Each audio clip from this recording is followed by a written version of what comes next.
Good evening. This is Genevieve Vance. The top story tonight. Mayday, mayday. We had a bad. Love Genevieve Vance.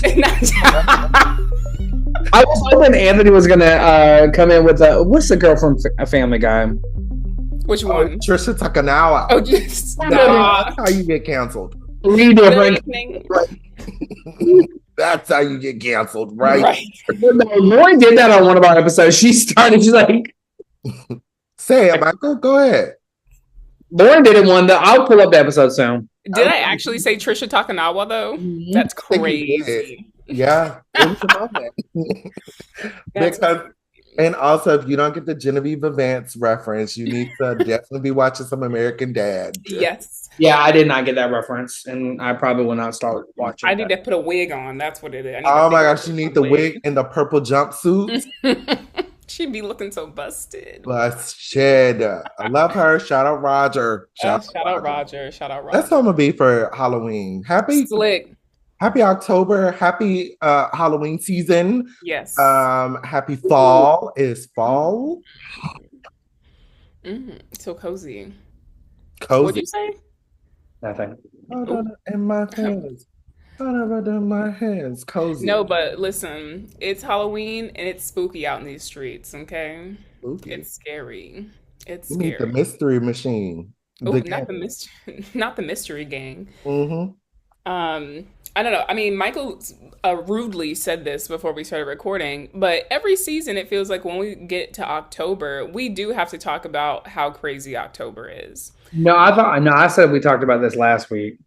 I think your memory, in your old age, your memory is slipping. It is failing you. We all know Michael's like at least 47. At least. No, if you didn't have good Botox, you probably would look 52. But you know, I'm glad that you think that I go to, the best esthetician to give me my Botox. Thank those credit charge receipts. What about it? What about it? I do cryogenic therapy. That's the new release. What you said? Crack? Is that? I thought I heard that too. Crack. Yeah. 23 years I just blew out. But no, you talked about Bantober. All we're talking about is October. I don't really care about anybody that got marching competitions. No shade. Shout out to all y'all. Love y'all. Your kisses. Competitions, but what's so special about October?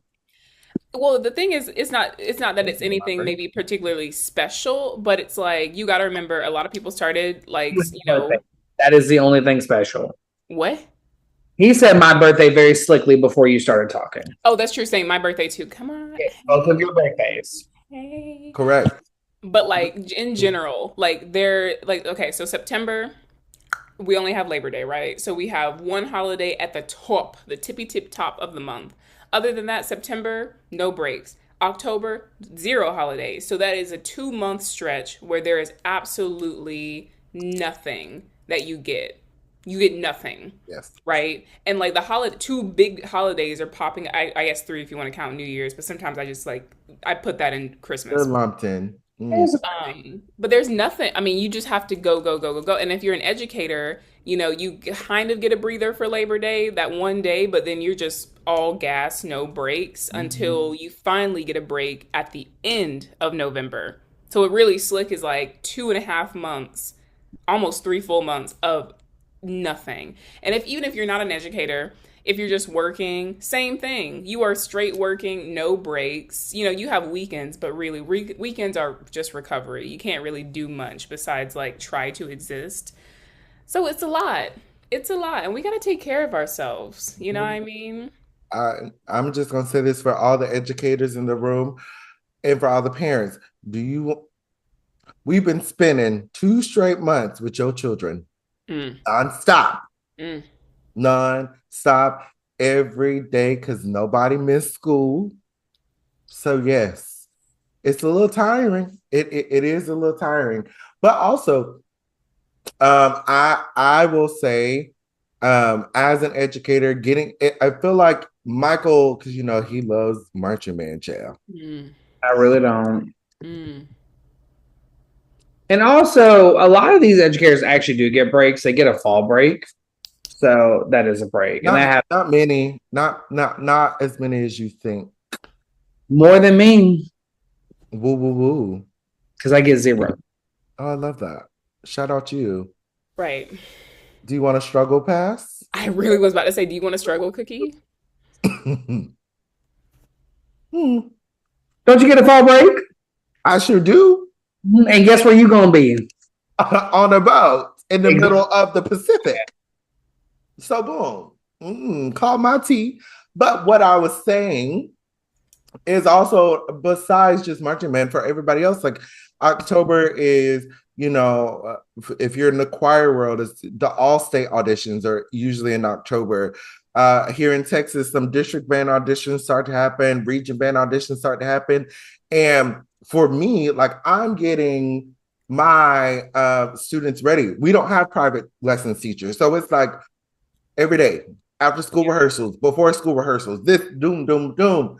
We're getting things ready. And so, by this time in October, it's like, I need the break. Mm-hmm. And I've talked to, the Gen Pop teachers and they say the same thing. They need a break. General Uh, population. Gen Pop. Come on now. Yeah, right. But I really, really, really Man, I was just saying, not the Gen Pop. yes, the Gen Pops. That's what I call them. The Nomadges, the Muggles, The muggles. all the names. But we also October is just full of all the things. Like yesterday, we had our Pride Band concert, the first concert of the season, and it was at the same day as our district band auditions. So it was running, running, running, running, running, and then concert, concert, concert, concert. And it's like, OMG. So all day of the day of that we're filming this, I have been in the bed. I have not moved from the bed. But I will say, because we've talked about this many times before, finding ways to like get your energy back up. I was Yes. talking to Michael last night. I said, whenever I have a bad day or something, the Mm-hmm. only thing I need is silence and my YouTube. I am an iPad kid. That's what I am.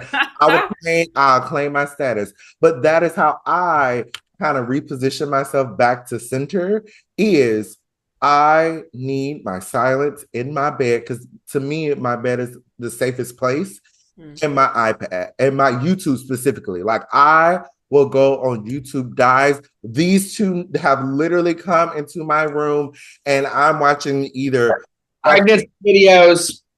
yes, a good pregnancy videos. It could be something about a hippo. It could be a war documentary. It could be cruises. Whatever. But it's like where my brain is off Mm-hmm. from thinking about all the things, and I can just exist. And that is like any day I have a bad day. That's what I need. Give Yeah. me a couple minutes. Give me an hour, 2 hours, and then I'm ready. I'm Yeah. good. I'm good. Yes. No, so you do have to figure out ways to energize yourself. And that means you kind of have to rest with that too. You know what I mean? Like you got to take a moment to sleep, to sit down, just sit down somewhere, lay down somewhere. And then, yeah, if it's gym, if it's reading, if it's going to be around your people, going out to the club, like whatever it is, you got to find your right. You got to find what gives you that energy back so that you can hit the ground running the next time because this world keeps going. And child, I'm gonna tell you, you better catch me on a good day if you want me to go to the club. Oop. That I will go ahead and say that is a correct statement for Anthony. Now, you don't have to catch me on a good day. You can catch me on any, honestly. That's true. That is also a true statement that you just said. I won't go Monday, Tuesday, or Wednesday, but Thursday through Sunday, you have a really legitimate 92.75%. You know, Actually, 80s on Thursday, and for, then it goes. for any college students that are listening, go ahead and get that out your system. Wrap it First up. of all, Anthony, the fact that you're pushing underage drinking for college students is very problematic as an educator. When did I say that? Because most college students are not 21. But when did I say anything about drinking? Mm. What were you wanting them to get out of their system, Anthony? To go have a fun life while you're in college. Love how he twisted that. I Because didn't twist anything. I didn't twist anything. that's the thing. The antithesis of this was the clubs. No, no, no. But what you just did was try to put words in my mouth. What I am alluding to, Such thing. what I alluded to was if you're in college, I want you to get the best experience and a full experience of college. Because here's the thing: once you get to be in your 30s, Who's in their 30s? you Oh, I know you ain't talking. You're the oldest one of us in his shows. oh, it doesn't. Didn't you just say that I had really good Yes. so obviously not. I'll send you my esthetician. You should, because I need some. All right. But I mean, Michael, you are all the way, with all the symphony orchestras and the private lessons and working at the university. I mean, do you feel that after this large chunk of time, or do you feel like you are to a point where it's like, oh my gosh, I need a break? Or do you think you have put yourself in a certain space mentally for you to be prepared for this era of time? I think that question can go multiple different ways. Um, because like I have slowly stopped doing things that drain me mentally. So like I don't like if you asked me 4 years ago, yeah, I hated life right now. I actually hated life all year 4 years ago. But like, sometimes we have those years.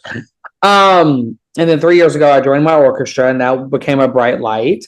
And then last year I became full time. Like things happen over time. But like for me,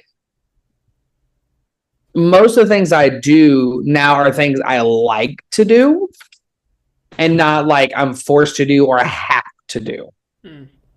Um, because like, and the thing is, if I don't want to do it, I just put my price really up, and if they pay it, then like, yeah, I don't want to do it, but I'm getting a lot more money for that than I usually charge. So I mean, like, there's also the gaga there. I think for me, it's just become like I know there is no not busy time except for over the summer. That's really it. Like the spring is also busy, but in different ways. And I think we tend to forget that because, or at least in the band side of things, you don't go outside in the spring as much. And so people say, oh, it's so much easier. You're always inside. No, I mean, just the same amount of teaching. We just put more focus on the outside stuff because for some reason that is more um, prestigious. But no, I think, okay, sorry. That was so off topic. Part of it is I already know what this month is going to be like. Part of it is I no longer do things I don't enjoy. And the other part of it is calloused. Like I'm calloused to just be okay to make it. Like yesterday was a good day. Like I went and played an outreach concert. One of my gigs got canceled. I got so happy I came home. I sat right in my recliner and me and Jaeger took many a naps and I did a lot of laundry. And that was what I needed. It's true. Mm-hmm. That makes sense. That makes sense. Mm-hmm. But I want to that the callous part. Is it something that we should be okay with? Mm. To have these calluses, to have this like, I'm just gonna put up with this feel like, I mean, we've talked many seasons about burnout and Mm. how, these calluses build up over time. And when a callus collects and forms together, it's now a sore and now it needs medical attention. Mm. So, is there something that maybe we could do to make this better some way, somehow? I think that because I think back to like how I survived being full time working and also doing my DMA full time. And very often I would always get the question from people of like, how are you doing it? And I was like, because I know this is going to end. And Mm-hmm. then there is a finite end to like me doing these two things at the same time. It's easier to lock in, as the kids say, Lock in. to lock in Six, when, seven. right, when when Mm-hmm. you know there is a definitive, like, we're going to be done at this point, right? So you're like, I am doing this in order to achieve this goal. Therefore, I can build up all these calluses. I can keep just taking these punches as long as I know that we're going to be done at the end. Mm-hmm. I'm getting to the point now, um, in my older years, my late 20s, almost late 20s. We're not there yet for a few more days. But in my late 20s, where I want to build sustainable habits. Like me and Anthony, before we clicked record, we're talking about like gym and like all the things that need to be aligned for like consistency for anything. But like you have to really make sure that you're doing things that, first of all, you're doing it for the right reasons. Mentally, it makes like you're not forcing. I think Michael, you just said this a second ago. Like you're not forcing yourself to do it. It doesn't feel like it's something you have to do. It's like something you want to do, whether it's for your health, well-being, whatever it is. Um, and you don't see it necessarily as a callous, but it's something that naturally just is in your life. And it takes time, right? Because like if you're not doing something and then you're trying to teach yourself how to feel like it is normal and part of your daily routine, at first it's going to feel a little unnatural, and you just have to keep reminding yourself of like, this is why I'm doing this, and like right now it may feel like this, but how, what are the ways in which I can make it not feel like it's, a callous, more that it's something that this is something I want to enjoy having in my life, because I don't want to feel like I'm suffering anymore. I'm done with the whole like, oh, like I'm like, I can say it now, I did it, I was able to do what I did in order to get where I am, and I don't want to do that again. I'm not here to do that again, you know? Mm-hmm. Okay, and I want to just be devil's advocate for a little bit. I don't think calluses are bad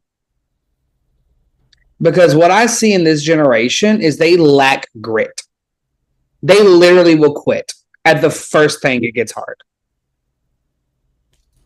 And I feel like callous is like, you get calloused when you work out. You get calloused if you do free weights. You get calloused like that kind of stuff.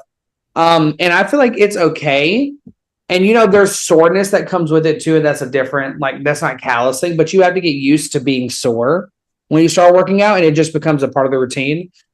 But like, I think some calluses can be okay and some are very bad. But like, it ultimately leads to grit, because I have seen so many people when I'm coaching sectionals, the minute they mess something up, they just quit. And that is the biggest thing that drives me up a wall. It's just like weak mentality. Not saying they're weak individuals. It's just like they are not ready to fight through adversity. Mm-hmm. And that's what I think a lot of people don't get with music is like, music is hard, but music is fun. But music also teaches the adversity of life. Like you're not going to be great at it at first. You might not even be great at it after 5 years of doing it. But it's the adversity and it's the pushing through that will get you there. So yes, I think we don't need to take every callus known to man, but I do think calluses are okay in some regards to build grit.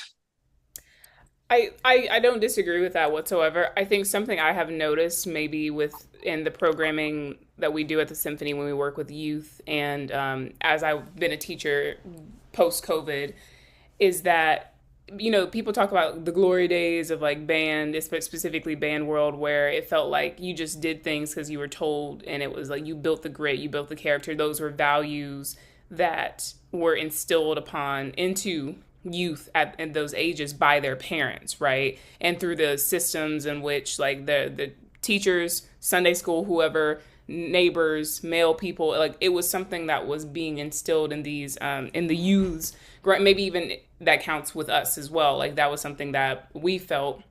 But I feel like a lot of youth these days want to know why. There's a lot of questioning of like, well, why is it necessary? What's the purpose? What's the value of this? And I don't think that's necessarily a bad thing. Sometimes I think that there, especially because of COVID and everything, how different the world is right now, and the access that students have to like so many various opinions that we did not even have access to, being like late 90 kids. I think that they have the ability to question more, to feel as if like, I don't feel like I, just because you're saying this is important, that it's actually important. I want to understand why it's important to you, and whether or not that is actually something that is valuable, important to me. Now, we have talked many, many times about how, especially post COVID and like with youth of the day, that sometimes like the, wanting to do things and just in general, like them being committed to things is harder. And it's true. It's harder for them to do those things because their parents, like, are they being actually told to do things? Are they being allowed more freedom in which to choose their own path? So is that helping and hurting? You can go either way, right? I'm not a child psychologist, but we can, I think, all agree that children are getting more freedom of how they can express themselves, how they can think, how they can feel these days. Unfortunately, a lot of the freedom that comes with, like, social media, everything, it's not always the best, right? So I think that the challenge that is in front of us, anyone who works with children, works with youth, is how in which we are to engage with youth who have more ability to speak and to think and to question why, rather than us just expecting and wanting them to immediately understand why we see grit as a value. Because for them, that may sound like something that is being forced upon them, something that doesn't necessarily like align to what they want for their lives. So it comes with a lot of extra explaining. And it comes with, I think, a lot of understanding and patience that has to happen. And the truth is, it's going to keep changing. Like, we're at our ages now. Imagine 50 years, 40, 30, 40, 50 years down the road, how those children will be in those generations. You're going to have to constantly continue evolving. So unfortunately, that idea of grit, callous, and everything at that young age may not be the exact same, or it may take a little bit for longer to get there, just based off of so many like different things. And that, I don't think, is all necessarily the youth's fault for that to happen, right? Yeah, I will say, as a person who teaches the Middle Ages right now, I get what both of you are saying. I am fine to a certain extent. I am fine with questioning of why is this important. Mm-hmm. That, because I was a questioner. I'm like, what are we doing this for? Who is this really benefiting me, or is this benefiting, something else? That I'm fine with. But there is also something that I just have seen of them just, it's not the questioning part, it's the just, I don't really care to do it. And it's like, that is the thing that I think sparks the blood, especially for, I can't believe I'm saying this, but us older people now. I know, it's like, ooh, Jesus. But that, because that bugs me, because it's like, oh my gosh, what are you doing? Mm-hmm. Why did you give up? And it was more of coming like, well, I didn't really, it's just that I just didn't want to. Like, no. And especially in music, you have to try. If you don't try, then nothing will happen. Really, in anything, whether you go and do a math test, if you do try and get it wrong, guess what? There's a right answer to do. And guess what? You can question that answer. And here is a whole list of how to prove a right answer. But what I have seen is that it is just, I don't care to know the answer if it was right or wrong. That is the part that I am seeing that really bugs the brain for me, because I'm like, how could you not want to know the definitive answer? That is what is missing from what I see in this generation. And I would say for us, when you ask people older than us, they will tell you that our generation, we were a little loose and open ourselves. We were doing too much questioning. I mean, if you were raised in a Black person household or really a Southern household, but I'm Black, so I speak from the Black lens. Mm-hmm. The amount of times that you would hear, stay in a child's place, don't ever question adults, all of that, like, that is, you learn that from day one. Mm-hmm. Day one. And you can see the goods and the bads in that. But what I will say is that nowadays, that is not really taught anymore. And that leads to way much more disrespect from in school. Like I was walking around my school and there's this whole little, I think he was a 7th or 8th grader, but is verbally fighting with the principal. The principal. Now, let alone a teacher. I mean, first of all, it should not do with a teacher. But when you make it all the way up the chain of command and you're still sitting here doing all this, and it is that thing of like, I don't care. I don't care who's in charge. It doesn't matter to me. And then when you see the parents, it's like, this makes sense. This makes sense. So the whole giving up part, it really does piss me off because I'm seeing it as like, I don't care to know the real answer. Questioning is fine, but it's that part. It's that part that really messes with me. For me, it's not even like in terms of like question, answer, getting it right, getting it wrong. It's never that for me. It's more just the capital E word, effort. It's like, do you have the effort in your body to accomplish anything? I don't think that's a skill that I guess our generation is teaching our kids anymore. And that's the thing. Like, it's like, and to me, it's like, I try different things every year with different kids of like, I just want y'all to try stuff. Mm-hmm. I want you to be curious. I want you to have effort. They're like, well, I suck. I'm like, yeah, I suck too. Let's suck together. Let's try. Mm-hmm. It's just like, that's what drives me like up a wall. But even if it's like, okay, Lauren will remember this maybe. We were in our undergrad and we performed Mishlanka 10. Mm. And there was a couple of critical mistakes that happened within a certain section that was making mistakes the entire cycle. And it just seemed like they were okay with it. Mm-hmm. And then it's like we're sitting there in Mishlanka 10 and we're making these mental errors. And yes, I know it's a longer than 15-minute piece. Like, it's a long piece. But like, if you cannot focus for that long, and this is your career path, then you are truly not trying. Or you have not built up the time over that cycle, better habits. Like, okay, I know I can't focus this much.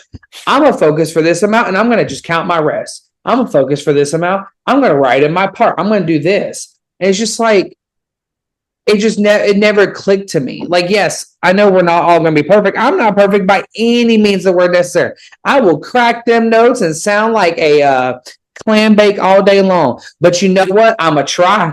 I'm going to miss that high C. You don't know I'm trying for that thing. You don't know I'm like one of them people. But it's like, I'm not going to give up.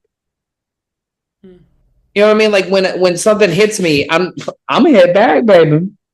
Now, am I gonna hit back in the same way? Probably not. You might be bigger than me, but I'm gonna find a way. But that's your personality as well. That is my personality, yes. That is. As Michael would say, when he was a little kid, when a kid took his toy or something, he bit the kid. One of my little cousins just got sent to the principal's office because he pushed a kid down for a kid calling him a name, and I said, good job. You better stand up for yourself, because if you don't, who will? Child. But I think it is the person, and I see in our generation, or literally the people that are a little bit older than us that have had kids, Mm. that the effort part is not there. That's not a value. It's not a virtue to have, because I see a lot of, oh, let me do all this for you to make it so easy. And I think our parents, especially if you had older parents, they let you struggle. Now they let you struggle within a confinement, of course, but that you needed to figure out your own path as well. And I don't really see that happening nowadays.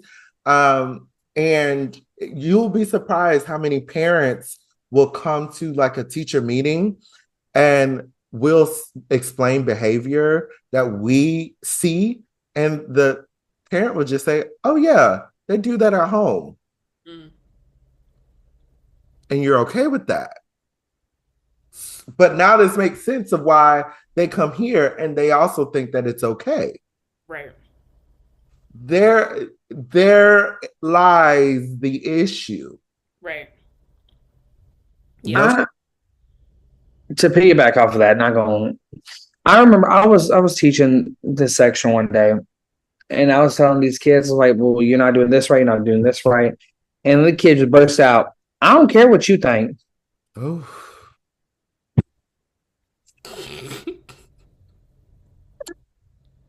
What'd you say? Ooh. Care what you say? Why are you here? Because I have to be. I said, no, you don't. We can go right to this little band director, and we can tell him you don't want to be in this, and we can carry right to the principal's office, and you can just get out of this class. Well, they're like, well, I don't feel like learning another thing. I said, well, you better fix something. And I'm like, is this how you talk to your parents? I said, if I tell them I don't want to do something, I don't do it. I said, you, my mama beat me with an extension cord one time. She beat me with anything that she could grab that was near her. And so and I'm not condoning beating, but I'm condoning something like back talk. I'm sorry. That's rule number one. Like, yes, your child needs to know you love them. Don't back talk anybody. Back talk. That's the Yeah. Nicki Minaj reference. We're not talking about her, but she's Uh-uh. problematic. But I think yeah. that there's like you raising a human being is a huge job. Hard. It is a huge job. There's so many things that go into a child's personality, their work ethic, their value sets. The parents, whoever you put around your child, the teachers, everything is so significant and so important because they're in the, you can learn a lot in very bad environments, right? That help you later on in life. A lot of my, especially like growing up with older parents, there's some old school ways and things that I don't particularly agree with. I turned out the way I did because that was how I handled my life and myself. I do not intend to do the exact same things in the future if I choose to have children, but they will grow up with respect, with knowledge. They can ask questions. I asked so many questions as a kid. I got in trouble for it because like that whole like you're supposed to be a child, stay in a child's place and everything.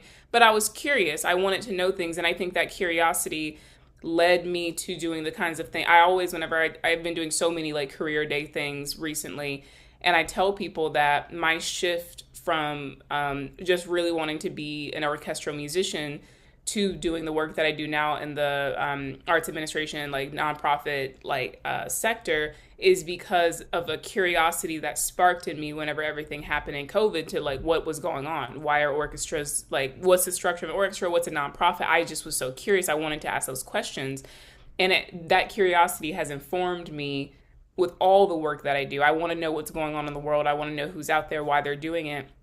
And so there are ways when you start seeing if you're an educator or if you're a parent, when you start seeing your students, your children, if you're a parent, like getting their own personalities and things, it takes shifting. Children change all the time. They're growing, they're adapting, their brains are still forming. There's so much going on. The environment they're around. You can think that you know what your kid is doing. I can tell you right damn now. My parents Right. didn't know half of the shit I was doing. Didn't know half of this shit that I was doing, all right? And that turned out good. And So y'all think that Lauren was the most Christian of us all. Well, listen, look, that's again. listen. But here's the thing, though. I was raised. My mom made sure that I knew the value of who was around me because I may have done some dumb things, and undergrad is for doing dumb things. But you got to make sure the people who are around you are looking out for you, making sure that you are safe. And you got to always make sure that you're still looking out for yourself at the end of the day. So anyway, back to the I'm putting the responsibility back on the parents and the people who are raising these children for a second. You have a responsibility to help them with that balance. They are learning themselves. They're hearing maybe things from multiple sources. You never know what's going on at home until you're sitting in a parent teacher conference and you're like, oh, okay. So you're letting them do this. Mm-hmm. Teachers go through so much, and like you cannot, as a teacher, you can't focus on individual students at all times. You're constantly thinking about multiple students in front of multiple students. So it's hard, right? It's very, very hard. And parents, we know that it's hard too. I'm saying all this to say, like, it is challenging, but we have to find a balance. Like, we have to find a balance. You can't expect, like, all kids to immediately come into your classroom and get it and not question it and want to be a part of it. And you can help the ones who don't get it, who are struggling, help them get there. Help them learn the value of working hard, of wanting to like sound good, of why you're standing in front of them. You're there to help them, right? You're not just there for criticism. You're not just there to tell them they're doing something wrong. You're there to show them that they can be better and that they have the opportunity to grow from that. Mm-hmm. Mm-hmm. Yeah. I just, never mind. I'm going to keep that. That's going to be an inside thought. What was it? That's going to be an inside thought. It's okay to have an inside thought. And that's another thing that these students lack is inside thoughts. Like, you could be cussing out your teacher in your head. Just keep it in your head. Yes. Like, you don't have to let every little thing that goes to your head come out, because I know half of it ain't smart. Is that supposed to be thoughts or thoughts? And thoughts are thoughts. Some things are for kitchen tables. Some things are for just the brain. Keep it in the brain. Keep it in the brain. Keep it in the brain. Michael, what is your hot takes of the day? Oh my God. Okay, so I have a hot take, and then I have Halloween inspired things for us. Okay, so my hot take for this week, for the day, for everything is stop being lazy when you get older. Like, if you are asked to do a job and you say yes to doing the job, then do the job to your highest level of effort. Don't just be okay phoning it in, especially in a field that doesn't already get respect. Like, we can't phone it in ever. If you want to phone it in, go be a coach at a middle school. Whoa. How about go work at Geico? Okay, let's go work at Geico. Don't go teach and be mediocre. We don't need that. We don't need no more mediocre teachers. Go work at Geico. Go work at Progressive because they suck. Or State Farm. I'm with Progressive. Ooh, same. All right. Why are we talking about flow? What flow got to do with this? So, are y'all ready for this? Do y'all want the flash round questions first or the list questions first? The what? Flash bomb? What? Round where you say answers, or the list questions? Let's go with the list, and then we do flash. Yes. List the order of monsters and from your favorite to your least favorite. Okay. We have Freddy Krueger, Jason, Ghostface, Mike Myers, Creeper, and Jigsaw. Wait, say those again. Those were a lot. Can we just do 3? Freddy Krueger. No. Freddy Krueger. Jason. Okay. Ghostface. He's a Scream person. Yes. Mike Myers, the Halloween guy. Mike Myers. Creeper from Anthony's favorite movie, Jeepers Creepers. And then Jigsaw, who from Saw. So I'll go first. My favorite is Jigsaw. Then I like Ghostface. And then all the rest of them I hate, but I'll put them in order of Mike Myers, Jason, Creeper, and then Freddy. Ugh. I'm gonna need that list. Okay, pause. You know what? How about this? You ready for this? Jeeper Creepers first. Just look at your chat. Just look at your chat. Thank you, because girl. Okay, wait. Those are the two list questions. Okay, let's do It's the list of the monsters first. Big Jeep first. Big G. Love Big Jeep.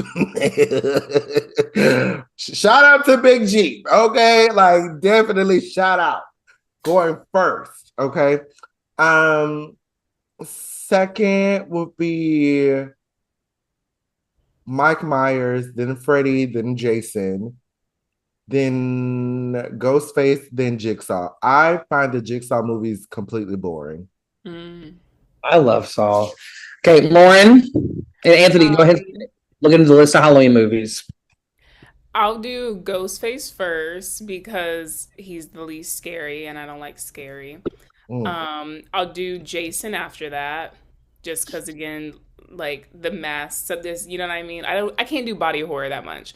And then Mike Myers, and then Creeper, Mr.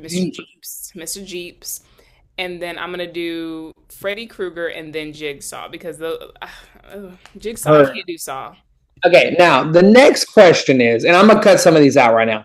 List these Halloween movies in order of what you like the most or what you like the least. We have Nightmare Before Christmas, Beetlejuice, Hocus Pocus, Halloween Town, and Scream. 5.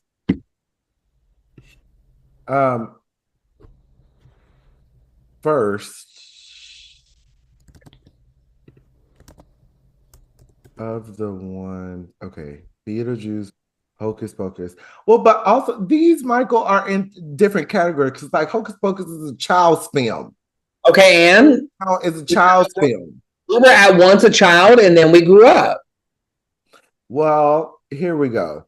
Halloween Town of this list. Halloween Town is number 1. Scream is number 2. No, Freddy Krueger's number 2, Scream's number 3, 4 is Hocus Pocus, 5 is Beetlejuice, 6 is Nightmare Before Christmas. There you go. What was Halloween Town? 1. Oh, heard.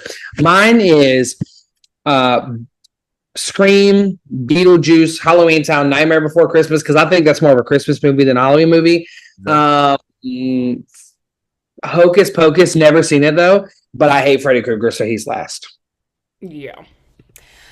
For sure, Hocus Pocus number 1, Halloween Town number 2. I'm gonna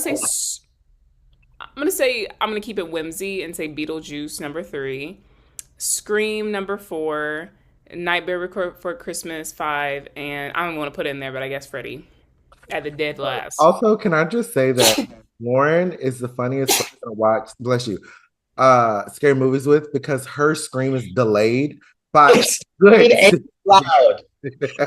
Like, this, okay, Anthony, this is what I'm gonna do. I'm gonna jump on the scream and then you're gonna do her scream. You ready for this? Audience, watch. Okay, because it takes me a second to process what I'm saying.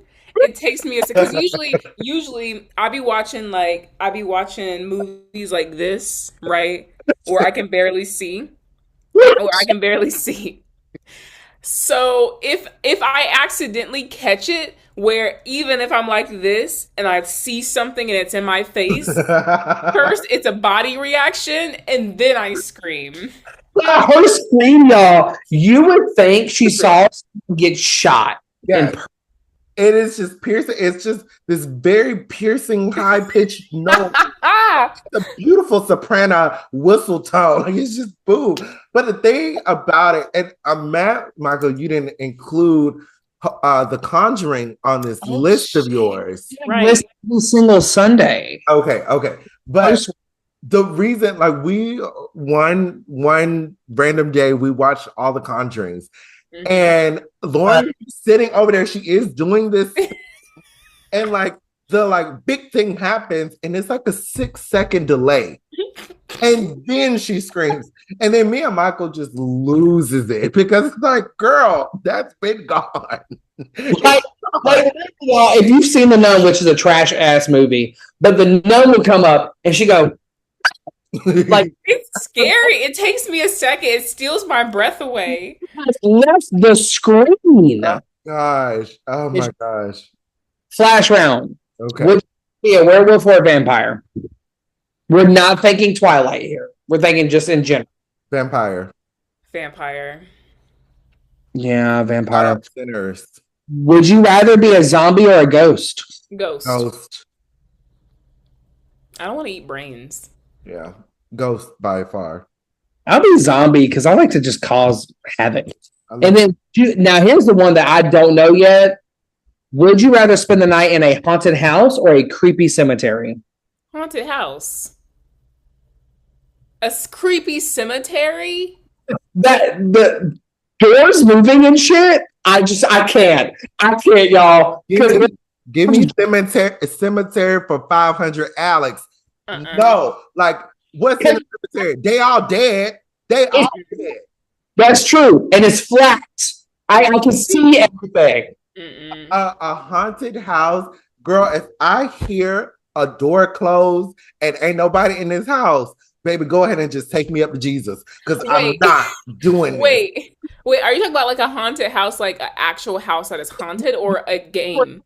House and that thing is haunted. No, I thought you meant like haunted house, like a little game, like attraction type thing. Nah. You got a 2-story house with a basement, and that shit is haunted. I watch Barbarian. I can't do that. I'm not doing a haunted house. I am doing. Yes, we're all doing the cemetery. Cemetery. Yes. My thing is flat. Not all cemeteries are flat. The one I would pick is flat. Shit. With as few mausoleums as possible. I want to see every tombstone within my vision. So welcome to Michael's Game Night. I hope y'all had a great time with it. We will be back next week with our next edition. All right. Have a great first week of October. Bye.